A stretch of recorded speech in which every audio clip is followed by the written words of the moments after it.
ಶ್ರಾವಣ ಮಾಸದಲ್ಲಿ ಮಟನ್ ತಯಾರಿಸುವ ವಿಡಿಯೋವನ್ನ ಹರಿಯಬಿಡಿಯುವ ಮೂಲಕ ಯಾರ ಭಾವನೆಗಳಿಗೆ ಧಕ್ಕೆ ತರಲು ನೀವು ಪ್ರಯತ್ನಿಸುತ್ತಿದ್ದೀರಿ, ಮೊಘಲರ ರೀತಿಯಲ್ಲಿ ನೀವು ವರ್ತಿಸುತ್ತಿದ್ದೀರಿ. ಇಂಥದ್ದೊಂದು ಮಾತನ್ನ ಉಧಂಪುರದಲ್ಲಿ, ರಾಜಸ್ಥಾನದಲ್ಲಿ ಪ್ರಧಾನಿ ನರೇಂದ್ರ ಮೋದಿ ಅವರು ಹೇಳುವ ಮೂಲಕ ಯಾವ ಸಂದೇಶವನ್ನ ರವಾನಿಸಿದರು ಅಂದ್ರೆ, ಮಾಂಸ ತಿನ್ನುವಂತಹ ಮತದಾರರ ಮತಗಳೇ ನಮಗೆ ಬೇಕಿಲ್ಲ ಅನ್ನುವಂತಹ ಧಾಟಿಯ ಅರ್ಥ ಅಲ್ಲಿ ಬರುತ್ತಾ, ಅಥವಾ ಸಸ್ಯಾಹಾರಿಗಳಷ್ಟೇ ಪವಿತ್ರರು, ಅವರ ಮತಗಳಷ್ಟೇ ಪವಿತ್ರ ಅನ್ನುವಂತಹ ಸಂದೇಶನ ಬಹುಪಾಲು ಸಂಶೋಧನಾ ಅಧ್ಯಯನಗಳು ಸ್ಪಷ್ಟವಾಗಿ ಹೇಳೋದೇನು?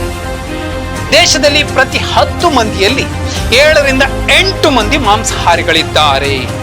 80% ಭಾರತೀಯರು ಮಾಂಸಾಹಾರಿಗಳು ಅನ್ನೋದನ್ನ ಅಧ್ಯಯನ ಸ್ಪಷ್ಟವಾಗಿ ಹೇಳುತ್ತೆ.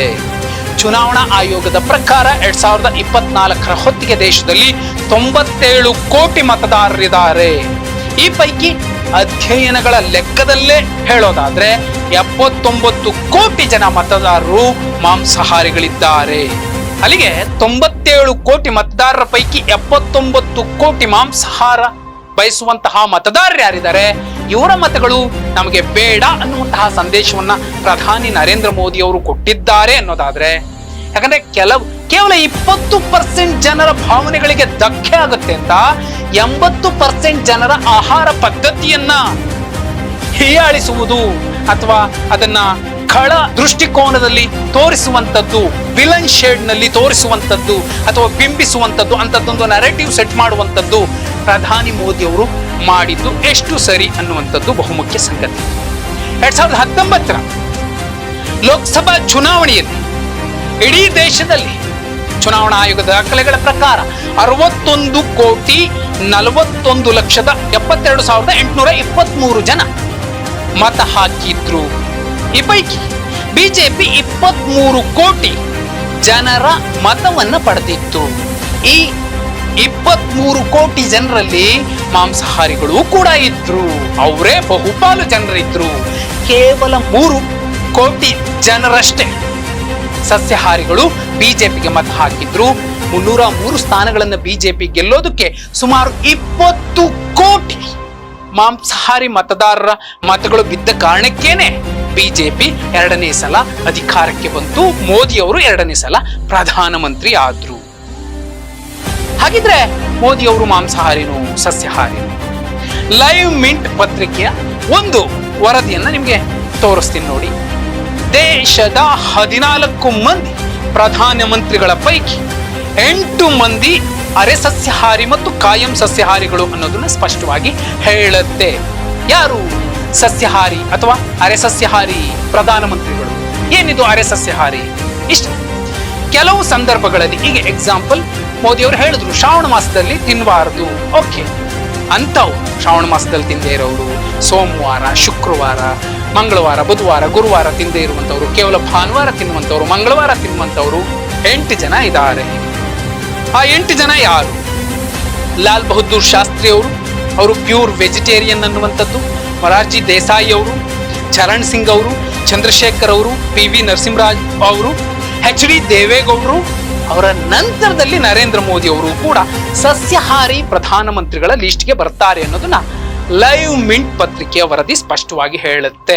ಇದೇ ವರದಿ ಇನ್ನುಳಿದ 7 ಜನ ಮಾಂಸಾಹಾರಿಗಳು ಇದ್ರು, ಪ್ರಧಾನಮಂತ್ರಿಗಳು ಮಾಂಸಾಹಾರವನ್ನ ಬಯಸ್ತಿದ್ರು, ಅವರ ಆಹಾರ ಪದ್ಧತಿಯಲ್ಲಿ ಮಾಂಸವನ್ನು ಕೂಡ ತಿಂತಿದ್ರು ಅನ್ನೋದನ್ನ ಸ್ಪಷ್ಟವಾಗಿ ಹೇಳುತ್ತೆ. ವಿಶೇಷ ಅಂದ್ರೆ ಇಲ್ಲಿ ವಾಜಪೇಯಿ ಅವರ ಹೆಸರನ್ನ ಉಲ್ಲೇಖಿಸಬೇಕು. ಬಹುಪಾಲು ಪತ್ರಿಕೆಗಳು ಉಲ್ಲೇಖಿಸಿರುವ ದಾಖಲೆಗಳ ಪ್ರಕಾರ ಅಟಲ್ ಬಿಹಾರಿ ವಾಜಪೇಯಿ ಅವರಿಗೆ ಕಬಾಬ್ ಮತ್ತು ಸಿಗಡಿ ಮೀನು ಅಂದ್ರೆ ತುಂಬಾ ಇಷ್ಟ ಆಗ್ತಿತ್ತು.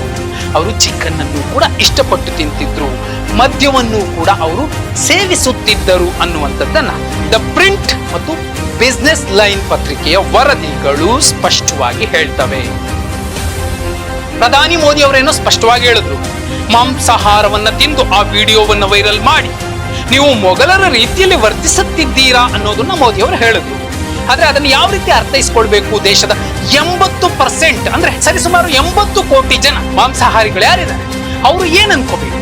ಪ್ರಜಾಪ್ರಭುತ್ವ ಸಂವಿಧಾನದಲ್ಲಿ, ಬಾಬಾ ಸಾಹೇಬರು ಕೊಟ್ಟಂತಹ ಸಂವಿಧಾನದಲ್ಲಿ ಎಲ್ಲೂ ಕೂಡ ಮಾಂಸಾಹಾರಿ ಮತದಾರರು, ಸಸ್ಯಾಹಾರಿ ಮತದಾರರು, ಅಥವಾ ಮಾಂಸಾಹಾರಿ ಪ್ರಧಾನಮಂತ್ರಿ, ಸಸ್ಯಾಹಾರಿ ಪ್ರಧಾನಮಂತ್ರಿ ಅಂತ ಎಲ್ಲೂ ಇಲ್ಲ.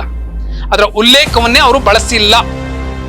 ಆದಾಗ್ಯೂ ಮಾಂಸಾಹಾರ ಮತ್ತು ಹಿಂದೂ ಧರ್ಮದ ಬಗ್ಗೆ ಬಾಬಾ ಸಾಹೇಬರು ರಿಡಲ್ಸ್ ಇನ್ ಹಿಂದೂಯಿಸಂ ಅನ್ನುವಂತಹ ಪುಸ್ತಕದಲ್ಲಿ ಸವಿಸ್ತಾರವಾಗಿ ಬರೆದಿದ್ದಾರೆ. ಮಧುಪರ್ಕ ಅನ್ನುವಂತಹ ಸ್ಪಷ್ಟ ಉಲ್ಲೇಖವನ್ನು ದಾಖಲಿಸಿದ್ದಾರೆ. ಮಧುಪರ್ಕ ಅಂದ್ರೆ ಯಾರೋ ಮನೆಗೆ ಬಂದಂತಹ ದೊಡ್ಡ ಗಣ್ಯರನ್ನ ಕರೆದು ಅವರಿಗೆ ಆತಿಥ್ಯವನ್ನ ನೀಡುವಂಥದ್ದು. ಆ ಆತಿಥ್ಯವನ್ನ ನೀಡುವಂತಹ ಸಂದರ್ಭದಲ್ಲಿ ಏನು ಮೊದಲಿಗೆ ಶುರುವಾಗತ್ತೆ ಒಂದು ಪ್ರಕ್ರಿಯೆ, ಅದು ಮಧುಪರ್ಕ. ಶುರುವಿನಲ್ಲಿ ಅವರ ಕೈಗೆ ಜೇನಿನ ತುಪ್ಪವನ್ನ ಸವರುವಂಥದ್ದು ಮಧುಪರ್ಕದ ಆರಂಭವಾಗಿತ್ತು. ಅದನ್ನ ಕೊನೆಗೆ ಹಿರಣ್ಯಕ ಗೃಹ್ಯ ಸೂತ್ರದಲ್ಲಿ ಅಂಬೇಡ್ಕರ್ ಅವರು ಕೂಡ ಈ ಒಂದು ಆಖರ ಗ್ರಂಥವನ್ನು ದಾಖಲಿಸಿ ಹೇಳಿದ್ದಾರೆ. ಮಾಂಸವಿಲ್ಲದಂತಹ ಮಧುಪರ್ಕವೇ ಅಲ್ಲ, ಅಂತದ್ದನ್ನ ಸಮರ್ಪಿಸಬಾರದು ಅನ್ನೋದನ್ನ ಹಿರಣ್ಯಕ ಗೃಹ್ಯ ಸೂತ್ರದಲ್ಲಿ ಹೇಳಲಾಗಿದೆ ಅನ್ನೋದನ್ನ ದಾಖಲಿಸಿದ್ದಾರೆ ಬಾಬಾ ಸಾಹೇಬ್ ಭೀಮ್ರಾವ್ ಅಂಬೇಡ್ಕರ್. ಏನ್ ಹೇಳ್ತಿದೆ ಇದು? ಹಿಂದೂ ಧರ್ಮದಲ್ಲಿ ಪವಿತ್ರವಾದ ಆಹಾರ ಪದ್ಧತಿಯ ಭಾಗವಾಗಿ, ಸಂಸ್ಕಾರದ ಆಚರಣೆಯ ಒಂದು ಸಂಸ್ಕೃತಿಯಾಗಿ ಮಾಂಸ ಸೇವನೆಯು ಇತ್ತು. ಮಾಂಸವಿಲ್ಲದಂತಹ ಮಧುಪರ್ಕ ಸಮರ್ಪಣೆಗೆ ಅರ್ಹವಾದದ್ದೇ ಅಲ್ಲ ಅನ್ನೋದನ್ನ ಹಿರಣ್ಯಕ ಗೃಹ್ಯ ಸೂತ್ರದಲ್ಲಿ ಸ್ಪಷ್ಟವಾಗಿ ದಾಖಲಿಸಿದ್ದಾರೆ ಅನ್ನೋದನ್ನ ಬಾಬಾ ಸಾಹೇಬರು ಹೇಳಿದ್ದಾರೆ. ಸಂವಿಧಾನದಲ್ಲಿ ಇದರ ಬಗ್ಗೆ ಯಾವುದೇ ರೀತಿಯಾದಂತಹ ದಾಖಲೆಗಳಿಲ್ಲ. ಮಾಂಸಾಹಾರಿ ಅಂದ್ರೆ ಬಾಬಾ ಸಾಹೇಬರು ಸ್ಪಷ್ಟವಾಗಿ ಹೇಳಿದ್ದಾರೆ ಎಲ್ಲರೂ ಒಂದೇ. ಆದ್ರೆ ಪ್ರಧಾನಿ ಮೋದಿ ಮಾಂಸಾಹಾರದ ಬಗ್ಗೆ ಮಾತಾಡೋ ಮೂಲಕ ಬಹುಪಾಲು 80% ಭಾರತೀಯರೇನು ಮಾಂಸಾಹಾರಿಗಳಿದ್ದಾರೆ ಅವರನ್ನ ವಿಲನ್ ಶೇಡ್ ನಲ್ಲಿ ತೋರಿಸುವಂತಹ, ಅವರ ಬಗ್ಗೆ ಒಂದು ನರೇಟಿವ್ ಸೆಟ್ ಮಾಡುವಂತಹ ಮಾತುಗಳ ಹಾಡಿದ್ದಾರಲ್ಲ, ಈ ಮಾತುಗಳು 2024 ಲೋಕಸಭಾ ಚುನಾವಣೆಯಲ್ಲಿ ಬಹುದೊಡ್ಡ ಬದಲಾವಣೆಗೆ ವೇದಿಕೆಯನ್ನ ಸಜ್ಜುಗೊಳಿಸಬಹುದು.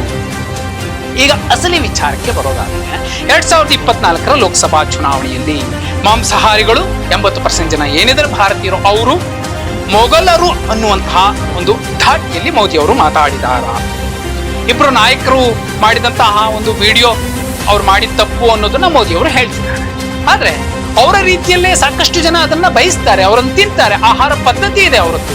ದೇಶದ 80% ಮತದಾರರು, ಅದರಲ್ಲೂ ಬಹುಮುಖ್ಯವಾಗಿ 80 ಕೋಟಿ ಮತದಾರರು ಮಾಂಸಾಹಾರಿಗಳಿದ್ದಾರೆ. ಈ 80% ಮಾಂಸಾಹಾರಿಗಳು ಮತ ಯಾರಿಗೆ ಹಾಕಬೇಕು? ಕೇವಲ ಸಸ್ಯಾಹಾರಿಗಳಷ್ಟೇ ಶ್ರೇಷ್ಠರು ಅನ್ನುವಂತಹ ಧಾಟಿಯಲ್ಲಿ ಮಾತಾಡಿದಂತಹ ಮೋದಿ ಅವರಿಗ ಅಥವಾ ಅವರ ಪಕ್ಷಕ್ಕ? ತೀರಾ ಮುಂದುವರೆದ್ರೆ ಏನಾಗಬಹುದು? ಮಾಂಸಾಹಾರಿಗಳಿಗೆ ಪ್ರತ್ಯೇಕವಾದಂತಹ ಒಂದು ಬೂತ್ ಮತಗಟ್ಟೆಯಲ್ಲಿ, ಸಸ್ಯಾಹಾರಿಗಳಿಗೆ ಪ್ರತ್ಯೇಕವಾದಂತಹ ಒಂದು ಬೂತ್ ಇಡಬಹುದಾ? ಯಾವ ಮಾಂಸದೊಂದಿಗೆ ಮಧುಪರ್ಕವನ್ನ ಸಮರ್ಪಿಸುವ ಹಸ್ತ ಯಾರಿಗೆ ಮತ ಹಾಕಬೇಕು? ಪ್ರಧಾನಿ ಮೋದಿಯವರ ಈ ಮಾತಿನ ಮರ್ಮ ಏನು? ಮೋದಿಯ ಇದೇ ಮಾತು ತಿರುಗು ಬಾಣವಾಗಬಹುದಾ? ತಿನ್ನುವಂತ ಆಹಾರದಲ್ಲೂ ಕೂಡ ಒಂದು ಸ್ವಾತಂತ್ರ್ಯ ಇರಲ್ಲ ಮುಂದಿನ ದಿನಮಾನದಲ್ಲಿ ಎನ್ನುವಂತಹ ಸಂದೇಶವನ್ನೇನಾದ್ರೂ ಪ್ರಧಾನಿ ನರೇಂದ್ರ ಮೋದಿ ಅವರು ಕೊಟ್ರ? ಬಾಬಾ ಸಾಹೇಬ್ರೆ ಸ್ಪಷ್ಟವಾಗಿ ಹೇಳಿದ್ದಾರೆ, ಇಷ್ಟ ಬಂದಿದ್ದು ನಿಸರ್ಗದತ್ತವಾಗಿ ಸಿಗುವಂತಹ ಪೌಷ್ಟಿಕ ಆಹಾರವನ್ನ ತಿನ್ನುವಂಥದ್ದು, ಯಾವನ ಅಪ್ಪಣೆಯನ್ನು ಕೂಡ ಪಡಿಬೇಕಾಗಿಲ್ಲ ಅನ್ನೋದನ್ನ ಸ್ಪಷ್ಟವಾಗಿ ಹೇಳಿದ್ದಾರೆ. ಅನ್ನೋದಾದ್ರೆ ಪ್ರಧಾನಿಗಳು, ನಮ್ಮ ದೇಶದ ಪ್ರಧಾನಿಗಳು, ಬಹುದೊಡ್ಡ ಪ್ರಜಾಪ್ರಭುತ್ವ ವ್ಯವಸ್ಥೆಯ ರಾಷ್ಟ್ರ ಇರುವಂತಹ ರಾಷ್ಟ್ರದ ಪ್ರಧಾನಿಗಳು ಈ ಮಾತುಗಳನ್ನ ಹೇಳಿದ್ದು ಎಷ್ಟು ಸರಿ?